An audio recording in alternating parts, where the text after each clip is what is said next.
358 run defend ಮಾಡ್ಲಿಕ್ಕೆ ಆಗೋದಿಲ್ವಾ? ನಮಸ್ಕಾರ ಎಲ್ರಿಗೆ, ಸಜ್ಜನಾರ್ದಂತ್ರ ಮಾತಾಡ್ತಾ ಇರೋದು. ಕುಶಲ ಕ್ಷೇಮ ಸೌಖ್ಯ ಅಂತ ಇಲ್ಲ ಆದರೂ ಕೂಡ welcome back to Ganesh Karanth cricket talks YouTube channel. ನಮ್ಮ ಚಾನಲ್ ನಿಮಗೆ ಭಾರಿ ಇಷ್ಟ ಅಂತಿದ್ರೆ ಸಬ್ಸ್ಕ್ರೈಬ್ ಆಗಿ ಸಪೋರ್ಟ್ ಮಾಡಿ. ಇವತ್ತು ಸೆಕೆಂಡ್ ODI ಸೌತ್ ಆಫ್ರಿಕಾ ವಿರುದ್ಧ ಮತ್ತೆ ಪುನಃ ಟಾಸ್ ಸೋತ್ರು. ಅದು ಟಾಸ್ ಆಸೆ ಬಿಡೋದು ಒಳ್ಳೆಯದು, ಟಾಸಿನ ಹಾಕೋದೇ ಬೇಡ. ಇಂಡಿಯಾ ಎಗೇನ್ಸ್ಟ್ ಯಾವ ತಂಡ ಆಡ್ತದೆ ಅವರೇ ಟಾಸ್ ವಿನ್ ಅಂತ ಒಂದು ICC ರೂಲ್ ತಂದು ಬಿಡಲಿ. ಯಾಕಂದರೆ ನಮಗೆ ಟಾಸ್ ಇನ್ ಆಗುವಂತಹ ಒಂದು ನ್ಯಾಕ್ ಸ್ಕಿಲ್ ಹೊರಟೋಗಿದೆ ಅಂತ ಕಾಣ್ತದೆ, ಅಥವಾ ಲಕ್ಕೇ ಇಲ್ಲ ಬಿಡಿ. ಸೊ ಟಾಸ್ ಸೋತೆವು, ಇವತ್ತು ಮತ್ತೆ ಪುನಃ ಬ್ಯಾಟಿಂಗಿಗೆ ಇಳಿಸಲ್ಪಟ್ಟೆವು. ಮತ್ತೊಂದು ಶತಕ ವಿರಾಟ್ ಕೊಹ್ಲಿ ಅವರಿಂದ. ನಾವು ರೋಕೋ ಜೋಡಿ ಅಂತ ಹೇಳ್ತಿದ್ದೆವು, ಅಂದರೆ ರೋಹಿತ್ ಶರ್ಮಾ ಮತ್ತು ಕೊಹ್ಲಿ. ಇವತ್ತು ಕೂಡ ಹಾಗೆ ಒಂಚೂರು ಚೇಂಜ್, ರುಕೋ ಜೋಡಿ.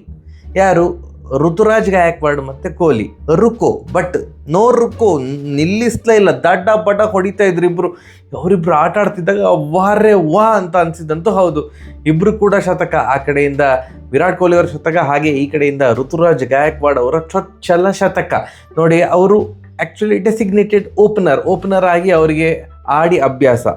ದೇಶೀಯ ಕ್ರಿಕೆಟ್ಗಳಲ್ಲೂ ಕೂಡ ಹಾಗೆ ಫಸ್ಟ್ ಕ್ಲಾಸ್ ಕ್ರಿಕೆಟಲ್ಲೆಲ್ಲ ಓಪನರ್ ಆಗಿ ಆಡೋದು. ಬಟ್ ಅವರಿಗೆ ಇಲ್ಲ ಮಾರ್ರೆ, ನೀನು ಆಡೋದಿದ್ದು ನಂಬರ್ 4 ಆಡಬೇಕು ಅಂತ ಒಂದು ಹೇಳಿದರು. ಅಯ್ಯರ್ ಅವರು ಹೇಗೂ ಇರಲಿಲ್ಲ ODI ಸೀರೀಸ್ಗೆ, ಇಂಜುರಿ ಆಗಿರೋದ್ರಿಂದಾಗಿ. ಸೊ ಅಯ್ಯರ್ ಅವರು ಬದಲು ಒಂದು ಆಡುವಂಥ ಅಪರೂಪದ ಅವಕಾಶ ಸಿಕ್ಕಿತ್ತು ಅವರಿಗೆ ತಂಡದಲ್ಲಿ, ಪ್ಲೇಯಿಂಗ್ 11ನಲ್ಲಿ. ಸೂಪರಾಗಿ ಆಡಿದರು. ಒಂಚೂರು ಒದ್ದಾಡಿದ್ದಾರೆ, ಇಲ್ಲ ಅಂತಲ್ಲ. ಸ್ಟಾರ್ಟಿಂಗ್ ಒಂದು ಟಾಪ್ ಎಜ್ ಆಗಿ 6 ಓದೋದು, ಒಂದು ಸಡನ್ ಎಜ್ ಹೀಗೆ, ಅಂದರೆ ಬೌನ್ಸರ್ಗೆ ಏನೋ ಮಾಡ್ಲಿಕ್ಕೆ ಹೋಗಿ ಅದು ಕೀಪರ್ ಮೇಲೆ 4 ಆಯಿತು. ಅದಾದಮೇಲೆ ಫ್ಲೂಯೆಂಟ್ ಇನ್ನಿಂಗ್ಸ್, ಭಾರಿ ಚಂದದ ಇನ್ನಿಂಗ್ಸ್. ವಿರಾಟ್ ಕೊಹ್ಲಿ ಅವರು ಮಾತಾಡೋಗಿಲ್ಲ ಬಿಡಿ, ಸೂಪರ್ ಡೂಪರ್. ಇಬ್ಬರು 195 ರನ್ ಪಾರ್ಟ್ನರ್ಶಿಪ್. ಒಂದು 40 ಓವರ್ ತನಕ, 39.1 ಓವರ್ ತನಕ ಅತ್ಯದ್ಭುತ.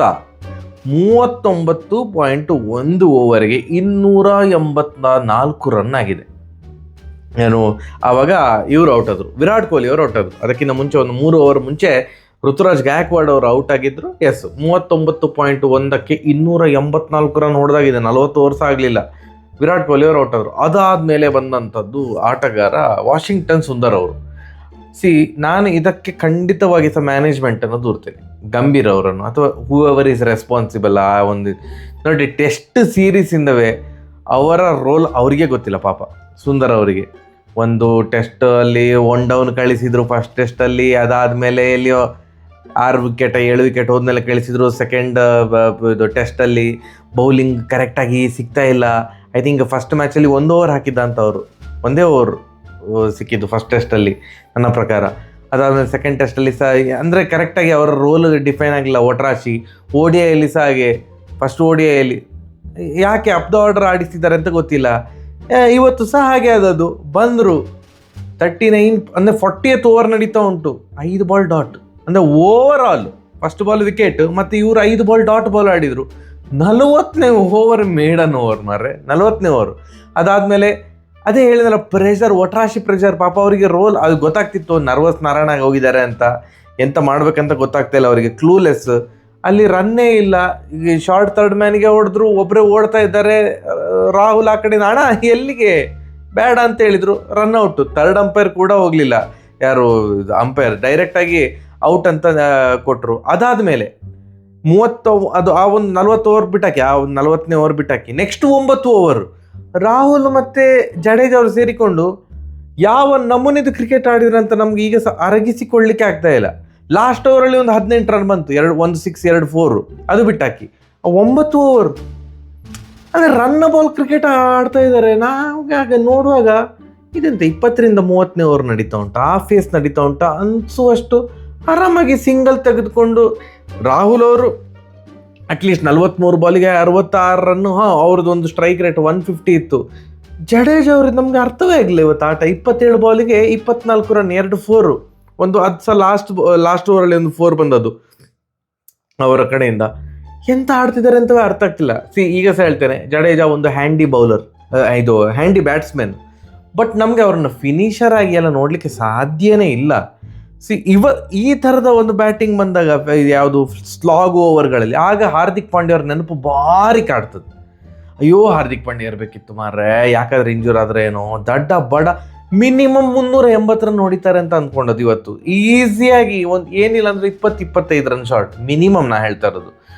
ಸೊ ಈಗ ಸುಂದರ್ ಅವರನ್ನು ದೂರದ, ಆ ಒಂದು ಸಡನ್ ಆಗಿ ವಿರಾಟ್ ಕೊಹ್ಲಿ ಅವರು ಔಟ್ ಆದಾಗ ಒಂದಿಷ್ಟು 8 ಬಾಲಿಗೆ 1 ರನ್ ಹೊಡೆದ್ರಲ್ಲ, ಸುಂದರ್ ಅವರನ್ನು ದೂರಬೇಕಾ, ಅಥವಾ ರಾಹುಲ್ ಮತ್ತು ಜಡೇಜಾ ಜೋಡಿಯನ್ನು ದೂರಬೇಕಾ ಇವತ್ತು? ಇಂಡಿವಿಜುವಲ್ ರಾಹುಲ್ ಅವ್ರಿಗೆ ನೋಡಿದ್ರೆ ಸೂಪರ್ ಆಡಿದಾರಲ್ಲ 43 ಬಾಲಿಗೆ 66 ಅಂತ. ಬಟ್ ಆ ಫೇಸಲ್ಲಿ ಆ 40-49 ಓವರ್ ಏನಿತ್ತಲ್ಲ, ಆಗ ಅವರು ಕೂಡ ಒಂಚೂರು ಸ್ಲೋ ಆಡಿದ್ರು ಸರ್, ರನ್ನ ಬಾಲ್ ಥರ ಇತ್ತು. ಆ್ಯಂಡ್ ಇನ್ನೊಂದು ಅವರಿಗೆ ಸಹ ಪ್ರೆಷರ್, ಅವರೆಲ್ಲರೂ ಬೇಗ ಔಟ್ ಆದ್ರೆ ಆ ಜೋಡಿ ಆದಮೇಲೆ ಮತ್ತೆ ಬ್ಯಾಟ್ಸ್ಮನ್ ಇಲ್ಲ, ಯಾರಿಲ್ಲ. ಹರ್ಷಿತ್ ರಾಣಾ ಅವರನ್ನೆಲ್ಲ ಇಷ್ಟು ಬೇಗ ಆಲ್ರೌಂಡರ್ ಅಂತೆಲ್ಲ ಹೇಳಲಿಕ್ಕೆ ಆಗೋದಿಲ್ಲ, ಯಾರಿಲ್ಲ. ಹರ್ಷಿತ್ ರಾಣಾ, ಕುಲ್ದೀಪ್ ಯಾದವ್, ಹರ್ಷದೀಪ್ ಸಿಂಗ್, ಪ್ರಸಿದ್ಧ ಕೃಷ್ಣ ಅವರೆಲ್ಲ ಇರೋದು. ಸೊ ಅದರಿಂದ ಒಂಚೂರು ನೋಡಿಕೊಂಡು ಆಡುವಂಥ ಸ್ಲೋ ಆಡಿದರೆ ಹೇಗೂ ರನ್ ಉಂಟಲ್ಲ ಮಾರ್ರೆ ಅಂತ.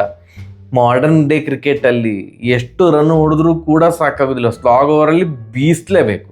ಆಯಿತು, ನಮ್ಮ ಬೌಲಿಂಗಿಗೆ ಬರುವ. ಈಗ ಒಂದು ಸುಂದರ್ ಅವರನ್ನು ದೂರಬೇಕಾ ಅಥವಾ ಈ ಜೋಡಿಯನ್ನು ದೂರಬೇಕಾ ಅಂತ ಕೇಳಿದೆ, ರಾಹುಲ್ ಮತ್ತು ಜಡೇಜಾ ಅವ್ರನ್ನ. ಬೌಲಿಂಗ್ ಇದು ಎಂಥ ಬೌಲಿಂಗ್! ಪ್ರಸಿದ್ಧ ಕೃಷ್ಣ ಅವರು ಸಾಕಪ್ಪ, ಒಂದು ಅವಕಾಶ ಕೊಟ್ಟದ್ದು ಸಾಕಂತ ನನಗೆ ಅನ್ನಿಸ್ತಾ ಉಂಟು. ವೈಟ್ ಬಾಲ್ ಕ್ರಿಕೆಟಲ್ಲಿ ಇಲ್ಲಿಯ ತನಕ ನನಗೆ ಪ್ರಸಿದ್ಧ ಕೃಷ್ಣ ಅವರದ್ದು ವಾವ್ ಬೌಲಿಂಗ್ ನಾನು ನೋಡಲಿಲ್ಲ. ಅಥವಾ ವಾಹ್ ಎಂಥ ಇಂಪ್ಯಾಕ್ಟ್ ಕ್ರಿಯೇಟ್ ಮಾಡಿದರು ಆ ಥರ ಅನ್ನಿಸ್ಲೇ ಇಲ್ಲ ನನಗೆ. ಬಂದರೆ ಅಣ್ಣ ಮಿನಿಮಮ್ ಒಂದು ಪರ್ ಓವರ್ 8 ರನ್ ಹಾಗೆ ಮಿನಿಮಮ್ ದಡಪಟ ಅಂತ. ಅವ್ರದ್ದು ಒಂದು ಅಟ್ಲೀಸ್ಟ್ ಸ್ಟ್ಯಾಟ್ಸ್ ತೆಗೆದು ನೋಡಿದರೆ ಅವ್ರದ್ದು ODI ಕರಿಯರ್ ಇದು ಏನು ಇಕಾನಮಿ ರೇಟ್ ಪಕ್ಕ 6ರ ಮೇಲೆ ಇರ್ಬೋದು ಅಂತ ನಾನು ಅಂದ್ಕೊಂಡಿದ್ದೇನೆ. ಎಂಥ ರನ್ ಲೀಕ್ ಮಾಡೋದು. ಅಫ್ಕೋರ್ಸ್ ಎಲ್ಲ ಟೀಮ್ಸ ವಿನ್ ಆಗಲಿಕ್ಕೆ ಟ್ರೈ ಮಾಡ್ತಾರೆ, ಅವರು ಕೂಡ ಹೊರಡಲಿಕ್ಕೆ ಟ್ರೈ ಮಾಡ್ತಾರೆ, ದೊಡ್ಡ ಮೊತ್ತ ಕಲೆ ಹಾಕಬೇಕಲ್ಲ, ಚೇಸ್ ಮಾಡಬೇಕಲ್ಲ ಅಂತ. ಬಟ್ 8 ಓವರಿಗೆ 85 ರನ್ ಸರಿಯಾಗಿ ಹೊಡಿಸ್ಕೊಂಡ್ರು. ಆ್ಯಂಡ್ ಹರ್ಷಿತ್ ರಾಣಾ ಅವರು ಕೂಡ ಒಂಥರ ರನ್ ಮೆಷಿನೇ, ನೀವು ಎಂಥದ್ದು ಬೇಕಾದ್ರೆ ಹೇಳಿ. ಸೊ ಅವರನ್ನು ಯಾರನ್ನು ದೂರದು ಗೊತ್ತಿಲ್ಲ. ಸುಂದರ್ ಎಗೈನ್ ಬೌಲಿಂಗ್ ಅಂತ ಬಂದಾಗ ಎಫೆಕ್ಟಿವ್ ಇಲ್ಲ. ಅವರಿಗೆ ಸರಿಕಟ್ಟು ಓವರ್ಸ್ ಕೊಡೋದಿಲ್ಲ. 4 ಓವರು ಹಾಕಲಿಕ್ಕೆ ನೀವು ಸುಂದರ್ ಅವ್ರನ್ನ ಇಟ್ಕೊಳ್ಳೋದಿದೆ, ಪ್ರಾಪರ್ ಬ್ಯಾಟ್ಸ್ಮನನ್ನು ಆಡಿಸಿ ಅಲ್ಲ ನೀವು. ತಿಲಕ್ ವರ್ಮಾ ಅಂಥವರ ಪ್ರಾಪರ್ ಬ್ಯಾಟ್ಸ್ಮನನ್ನು ಆಡಿಸಿ ತಂಡದಲ್ಲಿ. ಸೊ ಇವ್ರಿಗೆ ಕರೆಕ್ಟಾಗಿ ಓವರ್ ಕೂಡ ಸಿಗ್ತಾ ಇಲ್ಲ. ನಾವು ಸಿಕ್ಕ ಓವರಲ್ಲಿ ಕೂಡ ಥ್ರೆಟ್ನಿಂಗ್ ಅಂತ ಅನ್ನಿಸ್ತಾ ಇಲ್ಲ. Jadeja again wicket taking bowler ಆಗಿ ಅವರು ಕಾರ್ಯನಿರ್ವಹಿಸ್ತಾ ಇಲ್ಲ ODI ಕ್ರಿಕೆಟಲ್ಲಿ. ಅಂದರೆ 10 ಓವರ್ ಹಾಕ್ತಾರೆ, 7 ಓವರ್ 8 ಓವರ್ ಅಥವಾ 10 ಓವರು ಸುಬ್ ಅಂತ ಹಾಕ್ತಾರೆ. ಒಂದು ಥ್ರೆಟ್ನಿಂಗ್ ಅಂತ ಅವರು ಕೂಡ ಅನಿಸೋದಿಲ್ಲ. ನಮ್ಮ ಫೀಲ್ಡಿಂಗ್ ಬಗ್ಗೆ ಮಾತಾಡೋದಿರೋದೇ ಒಳ್ಳೇದಂತ ಕಾಣ್ತದೆ. ದೇವರೇ, ಎಗೈನ್ ಸುಂದರ್ ಅವರಿಗೆ ಏನಾಗಿದೆ, ಇಷ್ಟೆಲ್ಲ ಟೆನ್ಷನಲ್ಲಿ ಅವ್ರಿಗೆ ಪಾಪ ಫೀಲ್ಡಿಂಗ್ ಸಹ ಮಾಡಬೇಕಂತ ನೆನಪೋಗಿದೆ. ನಾನು ಫೀಲ್ಡಿಂಗ್ ಸಹ ಮಾಡಬೇಕಾ ಅಂತ. ಯಾಕಂದರೆ ಒಂದು ಎಕ್ಸಾಂಪಲ್ ಕೊಡ್ತೇನೆ. ಹರ್ಷದೀಪ್ ಸಿಂಗ್ ಅವರ ಓವರಲ್ಲಿ ಐ ಥಿಂಕ್ ಯಾರಿದು ಯಾರಿದು ಅಂತ ಗೊತ್ತಿಲ್ಲ, ನೆಕ್ಸ್ಟ್ ಬಾಲಲ್ಲೇ ಇವರು ಔಟ್ ಆದರು ಬಿಡಿ, ಮಾರ್ಕೋ ಹ್ಯಾನ್ಸನ್ ಅವರು ಔಟ್ ಆದರು. ಅಲ್ಲಿ ಕ್ಯಾಚ್ ಇದೆ, ಅರ್ಧ ಓಡಿ ಅಣ್ಣ ಸ್ಟಾಪು, ಅಂದರೆ ಕನ್ಫ್ಯೂಷನ್, ಕ್ಯಾಚ್ ಹಿಡಿಲಿಕ್ಕೆ ಹೋಗ್ಬೇಕಾ ಬೇಡವಾ ಅಂತ. ಅದೇ ಓವರಲ್ಲಿ ಒಂದು ಡೈವ್ ಹಾಕಿ 4 ತಡಿಬೋದಿತ್ತು, ಡೈವ್ ಹಾಕಲಿಕ್ಕೆ ಹೋಗಲಿಲ್ಲ ಸುಂದರ್ ಅವರು. ಆ್ಯಂಡ್ ನಮ್ಮ ಯಶಸ್ವಿ ಜೈಸ್ವಾಲ್, ಅಣ್ಣನ ಬಗ್ಗೆ ಮಾತಾಡಲಿಲ್ಲ ನಾನು, ಇಷ್ಟೊತ್ತು ಮಾತಾಡಿದೆ, ಇವ್ರ ಬಗ್ಗೆ ಮಾತಾಡಬೇಕಲ್ಲ. ಇವರಿಗೂ ಕೂಡ ಹಾಗೆ ಅಂಡರ್ ಕಾನ್ಫಿಡೆಂಟ್ ಯಶಸ್ವಿ ಜೈಸ್ವಾಲ್. ಎಷ್ಟೋ ಟೂರ್ನಮೆಂಟಲ್ಲಿ ಬೆಂಚಲ್ಲಿ ಕೂರಿಸಿ ಇವರಿಗೆ ಚಾನ್ಸ್ ಸಿಗದೆ ಪಾಪ ವೈಟ್ ಬಾಲ್ ಕ್ರಿಕೆಟಲ್ಲಿ ಅಂದರೆ ಅವ್ರಿಗೆ ಚಾನ್ಸ್ ಯಾವಾಗ ಸಿಕ್ಕಿದೆ ಅಂತ ನಾವೇ ಹೇಳ್ಕೊಳ್ಬೇಕು. T20 ಕ್ರಿಕೆಟಲ್ಲಿ ಸಹ ಅವರಿಗೆ ಚಾನ್ಸ್ ಸಿಗ್ತಾ ಇಲ್ಲ. ಅಲ್ಲಿ ಅಭಿಷೇಕ್ ಶರ್ಮಾ ಮತ್ತು ಗಿಲ್ ಆಡ್ತಾ ಇದ್ದಾರೆ, ಇವರು ಸುಮ್ಮನೆ ಬೆಂಚಲ್ಲಿ ಕೂತ್ಕೊಂಡಿರ್ತಾರೆ. ODI ಕ್ರಿಕೆಟಲ್ಲಿ ಸಹ ಹಾಗೆ ರೋಹಿತ್ ಶರ್ಮಾ ಮತ್ತು ಗಿಲ್ ಅವರು ಓಪನರ್ಸ್ ಆಗಿ ಇರ್ತಾರೆ, ಇವರು ಸುಮ್ಮನೆ ಕೂತ್ಕೊಂಡಿರ್ತಾರೆ. ಇವರಿಗೆ ಚಾನ್ಸ್ ಸಿಗದೆ ಏನಾಗಿದೆ ಅಂತಂದರೆ, ಅವರಿಗೆ ಬ್ಯಾಟಿಂಗಿಗೆ ಏನಾರು ಅವಕಾಶ ಸಿಕ್ಕಿದರೆ ಅಗ್ರೆಸಿವ್ ಕ್ರಿಕೆಟ್ ಆಡಬೇಕಾ, ಸ್ಲೋ ಕ್ರಿಕೆಟ್ ಆಡಬೇಕಾ, ನಿಂತ್ಕೊಂಡು ಆಡಬೇಕಾ, ಅಥವಾ ಇಲ್ಲಿ ಮರ ಸೇವಕ್ ಥರ ಡಮ್ ಅಂತ ಬೀಸಬೇಕಾ, ಪಾಪ ಅವರಿಗೆ ನೆನಪೋಗಿದೆ. ಇವತ್ತು ನೋಡಿ ಪವರ್ ಪ್ಲೇಯಲ್ಲಿ ಅವ್ರದ್ದು ಬ್ಯಾಟಿಂಗ್ ಅಲ್ವಾ, 38 ಬಾಲಿಗೆ 22 ರನ್. ಸೊ ಪಾಪ ಕನ್ಫ್ಯೂಷನಲ್ಲಿದ್ದಾರೆ ಎಂತ ಮಾಡೋದು ಅಂತ, ಅವ್ರಿಗೆ ಗೊತ್ತಾಗ್ತಾ ಇಲ್ಲ. ಯಾಕಂದರೆ ಅವಕಾಶವೇ ಸಿಗ್ತಾ ಇಲ್ಲಲ್ಲ. ಅಟ್ಲೀಸ್ಟ್ ಅವ್ರ ರೋಲ್ ಗೊತ್ತುಂಟು ಅವರಿಗೆ, ಓಕೆ ಓಪನರ್ ಅಂತ. ಬಟ್ ಅವರಿಗೆ ಅವಕಾಶ ಸಿಗದೆ ವೈಟ್ ಬಾಲ್ ಕ್ರಿಕೆಟಲ್ಲಿ ಆ ಒಂದು ಕಾನ್ಫಿಡೆನ್ಸ್ ಹೊರಟೋಗಿದೆ. ಫೀಲ್ಡಿಂಗಲ್ಲಿ ಮಾರ್ಕ್ರಮ್ ಅವ್ರದ್ದು 53 ರನ್ನಲ್ಲಿದ್ದಾಗ ಬೌಂಡ್ರಿ ಲೈನಲ್ಲಿ ಕ್ಯಾಚ್ ಬಿಟ್ಟರು. ಅದು ಕ್ಯಾಚ್ ಬಿಟ್ಟದ್ದು ಮಾತ್ರ ಅಲ್ಲ, ಅದು 6ಗೆ ಹೋಯಿತು. ಒಂದು 6 ರನ್ ಎಕ್ಸ್ಟ್ರಾ ಬಂದಾಗ ಆಯ್ತಲ್ಲ. ಮಾರ್ಕ್ರಮ್ ಅವರು ಸೂಪರ್ ಆಗಿ 100 ಹೊಡೆದ್ರು. ಫ್ಲಾಲೆಸ್. ಓಕೆ, ಅವರು ಬ್ಯಾಟಿಂಗ್ ಮಾಡುವಾಗ ಇಷ್ಟು ಈಸಿಯಾ ಕ್ರಿಕೆಟರ್ ಆಗೋದು, ಇಷ್ಟು ಈಸಿಯಾ ಬ್ಯಾಟಿಂಗ್ ಅಂತ ಅನಿಸುವಷ್ಟು. ಈಗ ವಿರಾಟ್ ಕೊಹ್ಲಿ ಅವ್ರಿಗೆ ಹೇಗೆ ಹೊಗಳ್ತೇವೆ ಹಾಗೆ ಕೆಲವೊಂದು ಪ್ಲೇಯರ್ಸ್ ಬ್ಯಾಟಿಂಗ್ ಮಾಡುವಾಗ ಬ್ಯಾಟಿಂಗ್ ಡೆಡ್ ಈಸಿ ಮಾರ್ರೆ, ಸುಮ್ಮನೆ ಅವರಿಗೆ ದುಡ್ಡು ಕೊಡೋದು, ಇಷ್ಟೆಲ್ಲ ದುಡ್ಡು ಕೊಡಬೇಕಾ ಆಟ ಆಡೋದಕ್ಕೆ ಅಷ್ಟು ಲೀಲಾಜಾಲವಾಗಿ ಬ್ಯಾಟಿಂಗ್ ಮಾಡ್ತಾರೆ. ಮಾರ್ಕ್ರಮ್ ಅವರಿಂದ ಒಂದು 100 ಬಂತು. ಅದೇ ಫೀಲ್ಡಿಂಗ್ ಎಲ್ಲ ಇವತ್ತು ಎಷ್ಟು 4 ಬಿಟ್ಟಿದ್ದಾರೆ. ಹರ್ಷದೀಪ್ ಸಿಂಗ್ ಅವ್ರದ್ದು ಒಂದು ಥ್ರೋ ದೇವ, ಅದು ಯಾರಿಗೆ ಥ್ರೋ ಬರಬೇಕು, ಯಾರಿಗೆ ಥ್ರೋ ಹೋಗಿದೆ, ಈ ಥರ ಹೇಳ್ತಾ ಹೋದರೆ ಹಲವಾರು ಕಾರಣಗಳುಂಟು. ಇಲ್ಲಿ ಯೂಶ್ವಲಿ ಒಂದು ಮ್ಯಾಚ್ ಸೋತಾಗ ಇವರೇ ಸೋಲಿಸಿದ್ದು ಅಂತ ಹೇಳ್ಬೋದು. ಇವತ್ತಿನ ಮ್ಯಾಚಲ್ಲಿ ಯಾರ ಮೇಲೆ ಅಂತ ಬೆರಳು ತೋರಿಸೋದು? ಈಗ ಹೇಳ್ತಾರಲ್ಲ, ನೀನು ಬೆರಳು ತೋರಿಸ್ಬೇಡ, ಮಿಕ್ಕಂತ 4 ಬೆರಳು ನಿಂಗೆ ಪಾಯಿಂಟ್ ಆಗಿರ್ತದೆ ಅಂತ. ಹಾಗೆ ಆಗ್ತದ ಅಂತ ಇವ್ರಿಗೆ ಹೇಳಿದ್ರೆ, ಬೌಲರ್ಸ್ಗೆ ಹೇಳಿದ್ರೆ, ಇದು ಏನು ಸುಂದರ್ ಎಂತ ಆಡಿದ್ದು, 8 ಬಾಲಿಗೆ 1 run, Jaiswal 38 ಬಾಲಿಗೆ 22 run, last 9 over ಏನು ರಾಹುಲ್ ಮತ್ತು ಜಡೇಜಾ ಅವರು ಎಂತ ಮಾಡಿದರು ಅಂತ ಅವ್ರು ಹೇಳ್ತಾರೆ. ಬ್ಯಾಟ್ಸ್ಮನ್ಗೆ ಕೇಳಿದರೆ ಫೀಲ್ಡಿಂಗ್ ಸರಿ ಇರಲಿಲ್ಲ ಅಂತ ಹೇಳ್ತಾರೆ. ಫೀಲ್ಡರ್ಸ್ಗೆ ಕೇಳಿದರೆ ಬೌಲರ್ ಸರಿ ಇಲ್ಲ ಅಂತ ಹೇಳ್ತಾರೆ.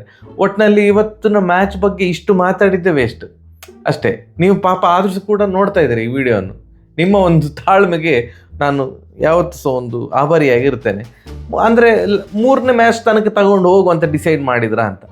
ಈ 2ನೇ ಮ್ಯಾಚ್ ಕೂಡ ವಿನ್ ಆದರೆ ಆಲ್ರೆಡಿ ಸೀರೀಸ್ ವಿನ್ ಆದಾಗೆ ಆಗ್ತದೆ, ಮಜಾ ಬರೋದಿಲ್ಲಲ್ಲ. ಈಗ ಅಯ್ಯೋ ಎಂತ ಆಗ್ತದೆ ಸೀರೀಸ್ ಅಂತ ಒಂದು ಟೆನ್ಷನಲ್ಲಿ ನೋಡುವಾಗೆ ಮಾಡಿಟ್ಟಿದ್ದಾರೆ. ಹೋಪ್ಫುಲಿ 3rd ಮ್ಯಾಚಲ್ಲಿ ಸಹ ವಿರಾಟ್ ಕೊಹ್ಲಿ ಅವರು ಅತ್ಯಮೋಘ 100 ಹೊಡಿಲಿ. Of course man of the series ನನ್ನ ಪ್ರಕಾರ ವಿರಾಟ್ ಕೊಹ್ಲಿ ಅವರಿಗೆ ಕೊಡ್ತಾರೆ. ಯಾಕಂತಂದರೆ 2 ಮ್ಯಾಚಲ್ಲಿ 2 100 ಹೊಡೆದಿದ್ದಾರೆ. 2 ಕೂಡ ಸೂಪರ್ ಸ್ಟ್ರೈಕ್ ರೇಟಲ್ಲಿ ಹೊಡೆದಿರೋದು. Intent from the ball intent ಇತ್ತು. ಋತುರಾಜ್ ಗಾಯಕ್ವಾಡ್ ಅವ್ರು ನೋಡಿ ಬೇಜಾರಾಯ್ತು. ಅವ್ರಿಗೆ ಒಂದಿರ್ತಲ್ಲ, ನಾನು ಫಸ್ಟ್ 100 ಹೊಡೆದಿರೋದು, ನಂಗೆ ಇವತ್ತು ಮ್ಯಾನ್ ಆಫ್ ದ ಮ್ಯಾಚ್ ಸಿಗ್ತದೆ ಹಾಗೆ ಹೀಗೆ ಅಂತ. ಆ ಒಂದು ಆಸೆಗೆಲ್ಲ ತಣ್ಣೀರು ಎರಚಿದ್ರು. ಯಾರು ಹೀಗೆ ನೀವೇ ಕಮೆಂಟಲ್ಲಿ ತಿಳಿಸ್ಬೇಕು, ಸೋಲಿಗೆ ಪ್ರಮುಖ ಕಾರಣ ಯಾರು, 2ನೇ ಕಾರಣ ಯಾರು, 3ನೇ ಕಾರಣ ಯಾರು ಅಂತ. ಫಸ್ಟ್ ಕಾರಣ ಹೈಯೆಸ್ಟ್ ಪ್ರಯಾರಿಟಿಯಲ್ಲಿ ಇಡಿ. ಈಗ ಎಲ್ಲರೂ ಸಹ ಗೊತ್ತುಂಟು ನನಗೆ, ಗಂಭೀರ್ ಅಂತ ಹೇಳಿಬಿಡ್ತಾರೆ, ಸೋಲಿಗೆ ಗಂಭೀರ್ ಕಾರಣ ಅಂತ. ಸರಿಯಾಗಿ ಬರುವ. ನಮಸ್ಕಾರ.